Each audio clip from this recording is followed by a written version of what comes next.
नमस्कार, आज की प्राइम डिबेट में आप सभी का स्वागत। आपके साथ मैं रविंद्र सिंह और आज का मुद्दा है महिला अपराध।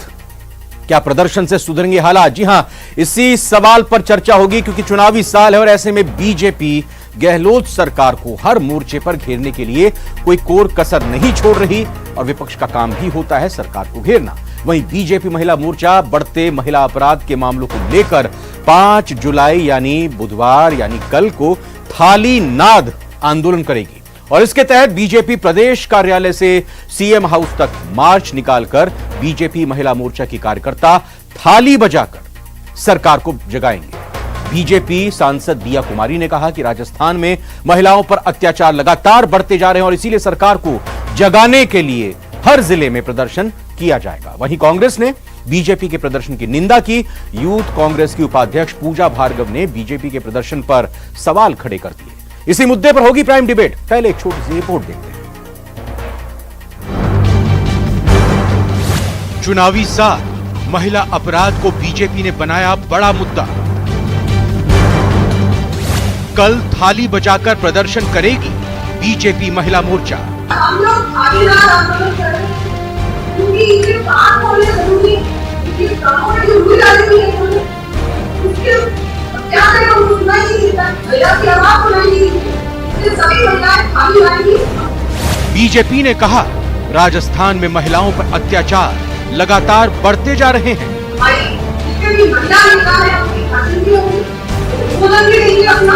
उसके बाद हम सब मिलकर मुख्यमंत्री आवाज उठाएंगे और वहां जाके हमारी बात रखी है, हमारा क्या। कांग्रेस ने बीजेपी के प्रदर्शन पर खड़े किए सवाल।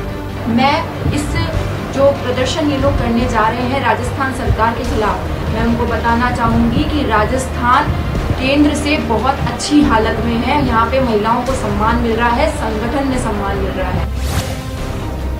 महिला अपराध प्रदर्शन से सुधरेंगे हालात।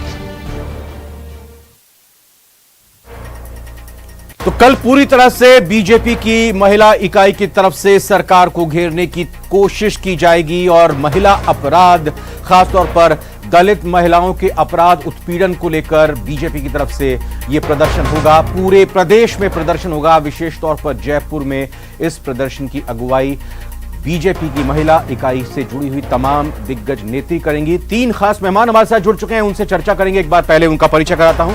सुमन शर्मा जी हैं बीजेपी से। सुमन जी, आपका बहुत बहुत स्वागत है। राखी गौतम जी मेरे साथ जुड़ चुकी हैं, कांग्रेस हैं। राखी जी, आपका बहुत बहुत स्वागत। इसके साथ ही डॉक्टर साहिल त्रिवेदी सामाजिक कार्यकर्ता के तौर पर हमारे साथ जुड़ चुके हैं, आपका भी बहुत बहुत स्वागत। राखी गौतम जी, पहला सवाल आपसे।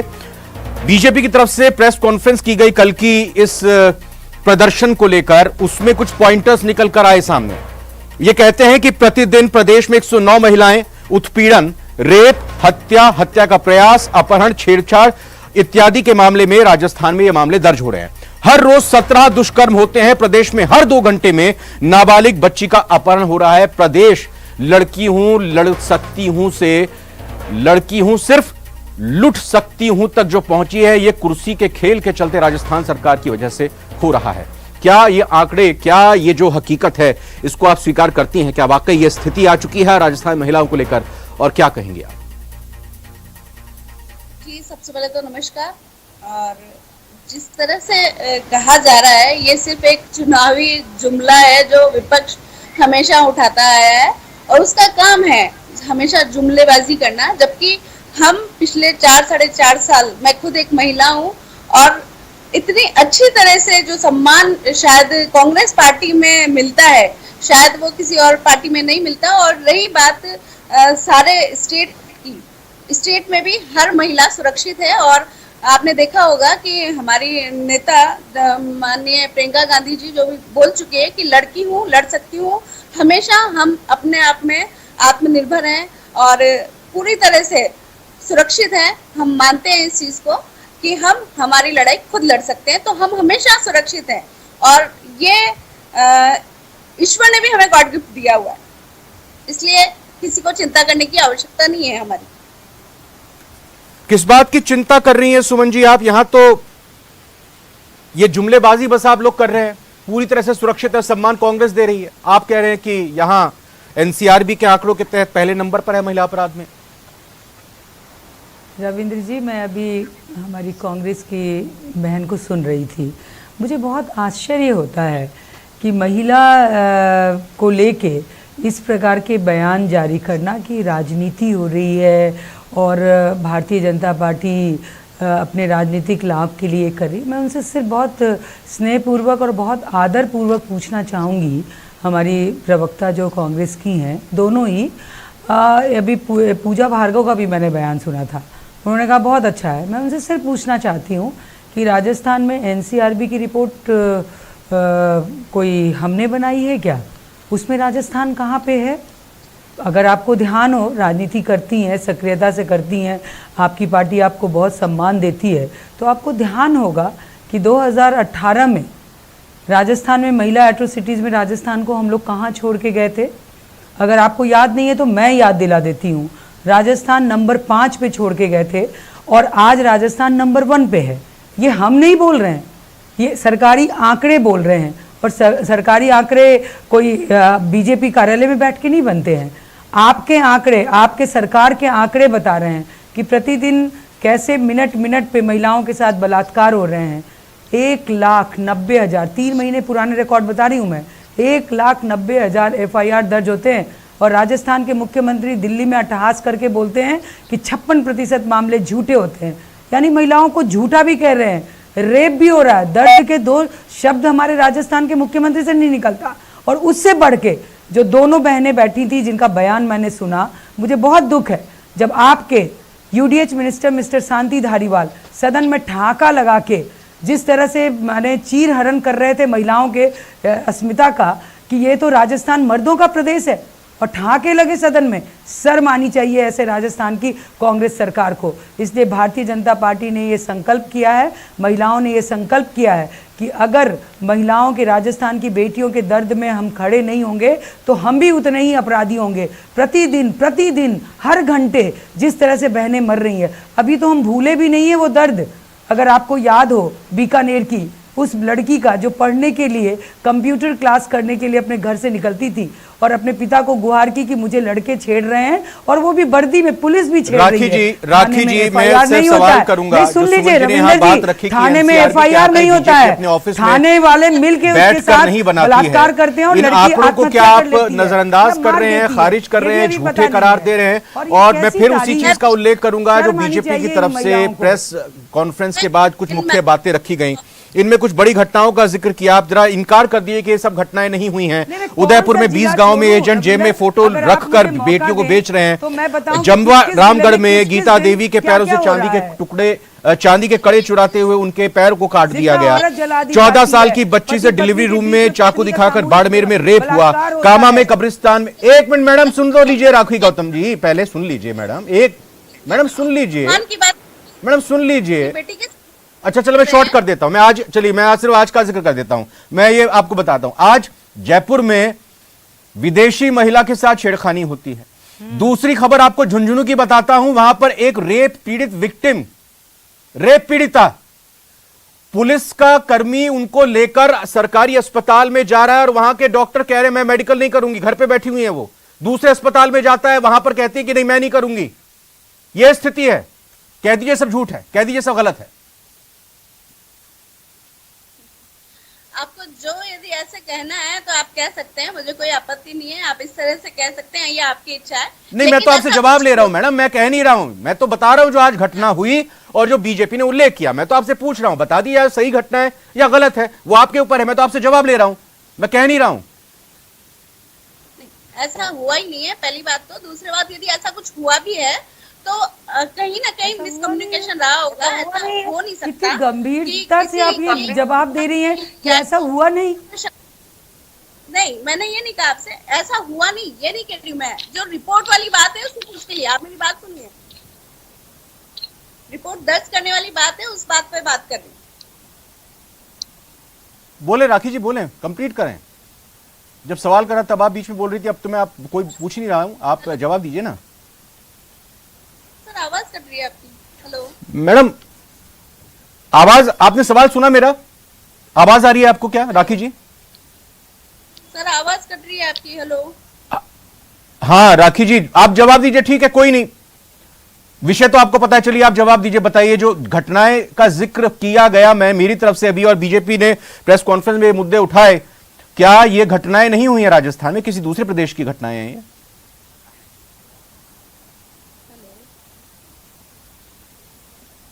हेलो, मैं कोशिश राखी जी से कोशिश करता हूं मैं बात करूं, जरा एक बार फिर से उनको ऑडियो ठीक करने की हम कोशिश करेंगे ताकि मेरे जी, क्योंकि इनके पास जवाब देने के नहीं लिए मैडम ठीक है, तकनीकी दिक्कत हो जाती है, ऐसे नहीं कहना चाहिए, तकनीकी दिक्कत हो जाती है, ठीक है, मैं बात करने की कोशिश करूंगा। डॉक्टर साहिल त्रिवेदी जी, क्या स्थिति महिलाओं की है राजस्थान में, आप बताइए, एक तटस्थ और निष्पक्ष नजरिया दीजिए, और क्या कड़े कानून जो बनाए गए हैं उन कड़े कानूनों की वजह से भी अपराधों पर रोकथाम नहीं लग पा रही है, क्या वो कारगर साबित नहीं हो रहे हैं क्या? प्लीज डॉक्टर साहब। बिल्कुल, राजस्थान में जो महिलाओं की स्थिति है बहुत ज्यादा खराब है। आज आप रोज अखबार में पढ़ लीजिए, महिलाएं सुसाइड करती हैं।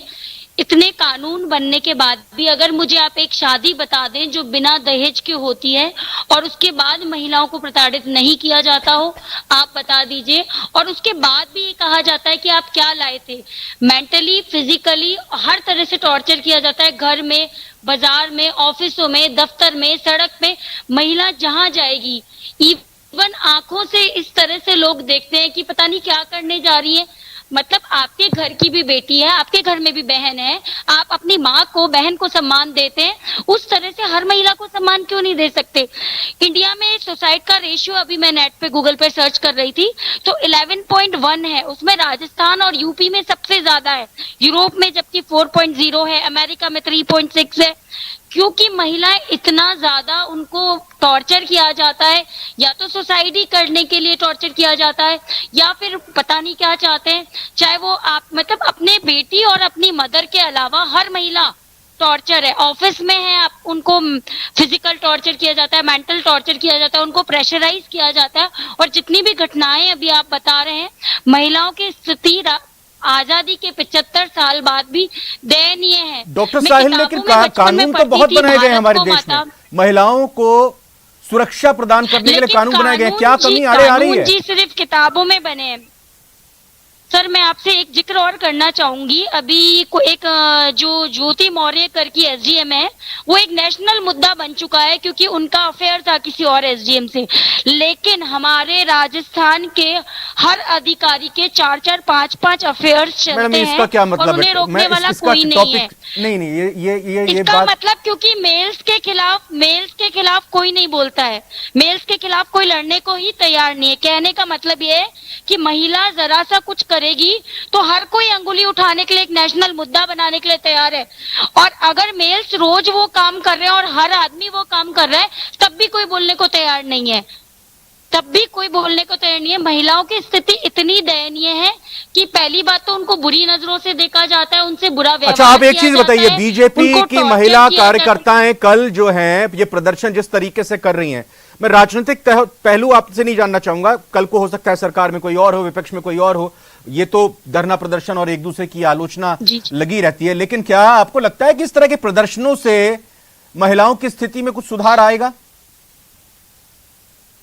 डॉक्टर साहब। सर एक चीज बताएं, प्रदर्शन वगैरह ये सब चीजें करने से कुछ भी नहीं होने वाला है। हर इंसान को अपने सोच विचार बदलने की जरूरत है। प्रदर्शन करने से या कानून नए बनने से कुछ भी नहीं होने वाला है। हमें अपने जीवन में, अपनी दिनचर्या में, अपने मन में, जो किताबों में या मैं पहले अपने पुरखों से पढ़ती और आ रही हूँ कि भारत को माता, हर चीज को देवी और सम्मान किया जाता था, वो सम्मान हमें अपने आत्मा से करना पड़ेगा। इन प्रदर्शनों से या किताबी एक दो कानून और एड ऑन हो जाने से कुछ भी नहीं होने वाला। इससे भी महिलाओं की स्थिति नहीं सुधरेगी, और इसे मुझे नहीं लगता कि कोई पॉलिटिकल मुद्दा बनाने की जरूरत है। हमें महिलाओं को खुद को भी स्ट्रांग बनना पड़ेगा, अपने आप की अपनी स्थिति खुद सुधारनी पड़ेगी, पढ़ लिख के आगे बढ़ना पड़ेगा कि उन्हें हर वक्त ताने नहीं सुनने पड़े, अपने फाइनेंशियल। अच्छा, एक चीज और डॉक्टर साहिल, एक चीज और जिसका जिक्र सुमन जी ने भी किया, अभी बीजेपी की तरफ से उन्होंने भी कहा कि यहाँ पर जब ये बात कही जाती है कि राजस्थान मर्दों का प्रदेश है, बात ये की जाती है कि भाई जो भी मामला होता है उसकी एफआईआर दर्ज की जाती है, एफआईआर दर्ज करते हैं इसीलिए एफआईआर दिखती है, बाकी प्रदेशों में एफआईआर दर्ज नहीं होती। उसको लेकर फिर एफआईआर को लेकर भी ये सवाल उठते हैं कि ये झूठी एफआईआर दर्ज की गई है। तो इस तरह के जब बयान सामने आते हैं तो केस और महिलाओं का जो स्टैंड है वो कितना पुख्ता और कितना सॉलिड रहता है या वो कमजोर होता है? सर, जितना मुझे अपनी उम्र के हिसाब से और सामाजिक तजुर्बा है, कोई भी एफआईआर झूठी दर्ज कभी भी नहीं होती है।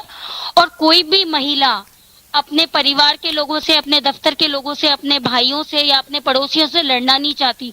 जब वो बहुत ज्यादा उसके सर से पानी निकल जाता है ना, तब वो पुलिस थाने तक जाती है, क्योंकि उसे ये भी पता है कि जब मैं पुलिस थाने में जाऊंगी या अखबार में मेरी बात आएगी तो और ज्यादा मेरी इज्जत खराब की जाएगी। तो कोई भी महिला नहीं चाहती है कि उसकी कोई भी प्रॉब्लम को पब्लिक बनाया जाए। राखी गौतम जी से मैं सवाल करूंगा, वो शायद अब मेरी बात सुन पा रही हूँ, कट कर आवाज और सवाल नहीं पहुंचेगा। राखी जी, आवाज आ रही है आपको? क्लियर आवाज आ रही है?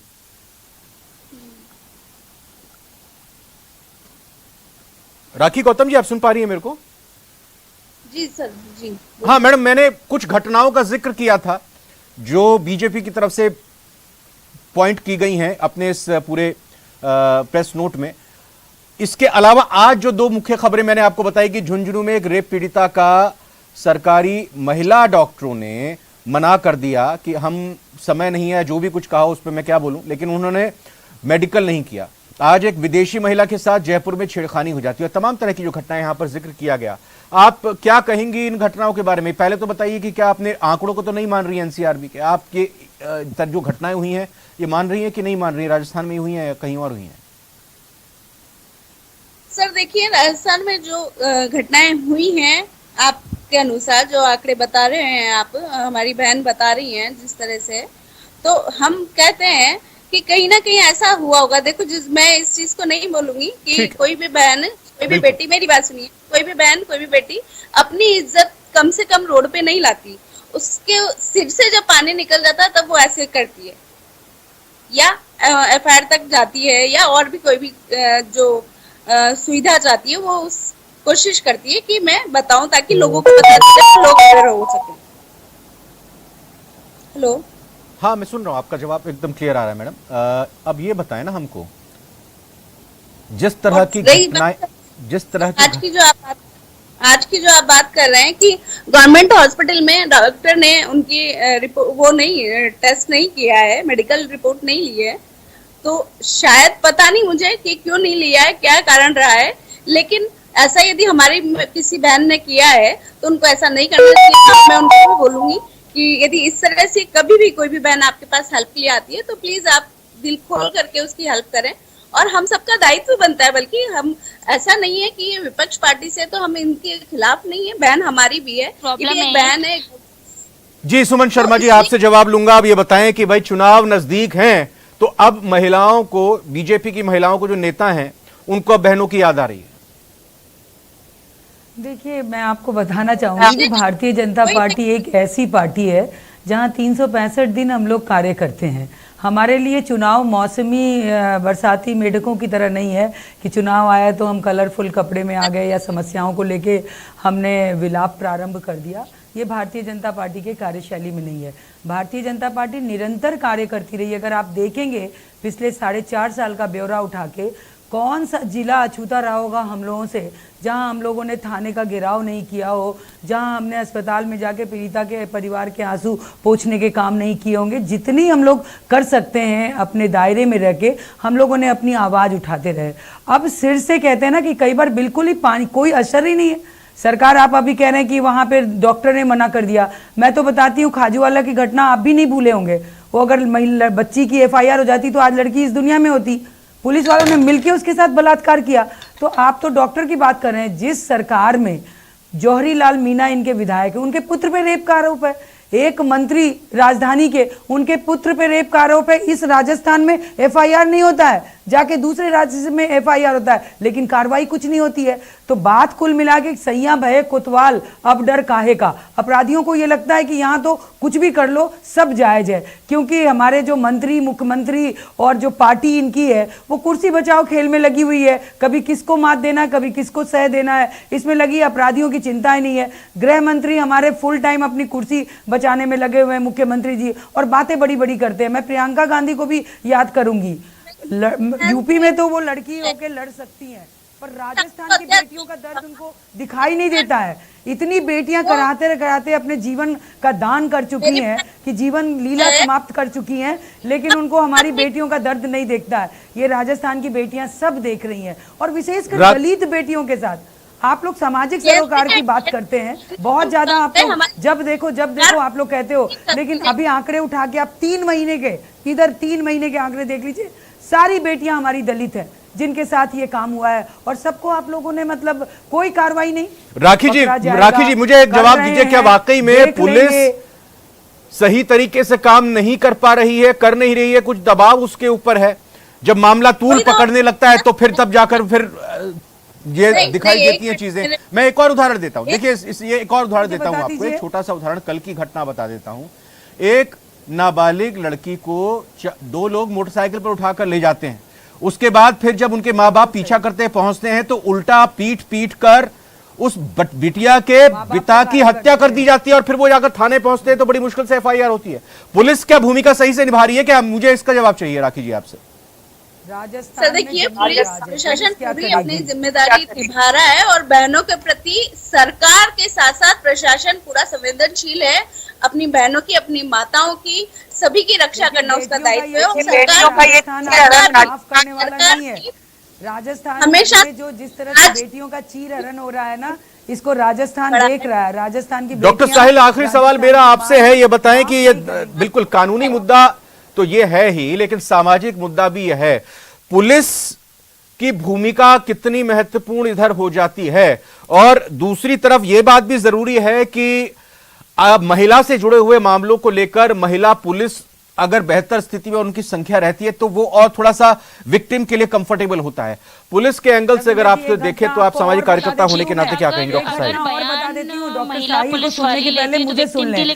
थाने में महिला थाने में महिला रिपोर्ट कराने जाती है तो अलवर के पास एक खेड़ली थाना है, वहाँ का थाना इंचार्ज ही रेप करता है बच्ची के साथ थाने में रख के, तो महिलाएं कहाँ जाएंगी? किसी की भी तो उस महिला को ही गलत समझा जाता है ना कि, और वो आपने नायक मूवी देखी होगी ना कि जो जब पूरा सिस्टम ही खराब है तो हम शिकायत किससे करें?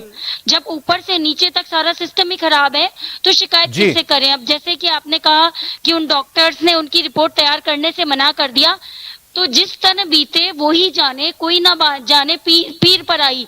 तो जिसको तकलीफ होती है, जिसको दर्द होता है, जिसको कांच चुभा होता है, उसे ही प्रॉब्लम समझ में आती है। बिल्कुल, और मैं आप तीनों से ही ये गुजारिश करूंगा, ये आप खासतौर पर बीजेपी और कांग्रेस की हमारी आज की खास मेहमानों से, कि ये राजनीतिक मुद्दा नहीं है, ये एक सामाजिक मुद्दा है, महिलाओं से जुड़ा हुआ, आधी आबादी से जुड़ा हुआ मुद्दा है, और इसको उसी गंभीरता से देखना होगा। इसकी सरकार, उसकी सरकार, और इसके वक्त में ऐसा हुआ, हमारे वक्त में ऐसा नहीं होता था। इससे ऊपर उठकर चीजों को समझना होगा, तभी कहीं ना कहीं महिलाओं की स्थिति बेहतर होगी। बहुत बहुत धन्यवाद आपको करूं। उससे पहले प्राइम डिबेट का सवाल जल्दी से दिख रहा है लगातार नीचे, हमारा सवाल था कि बीजेपी के महिला अपराध पर सियासी प्रदर्शन से क्या हालात सुधरेंगे, तो 59% उसमें हाँ में जवाब आया, और ना में 41% लोगों का कहना है कि ना, कोई प्रदर्शन होगा तो इससे हालात नहीं सुधरेंगे। आप तीनों का बहुत बहुत धन्यवाद, सुमन जी, राखी जी और डॉक्टर साहिल हमारे साथ आज जुड़े। फिलहाल प्राइम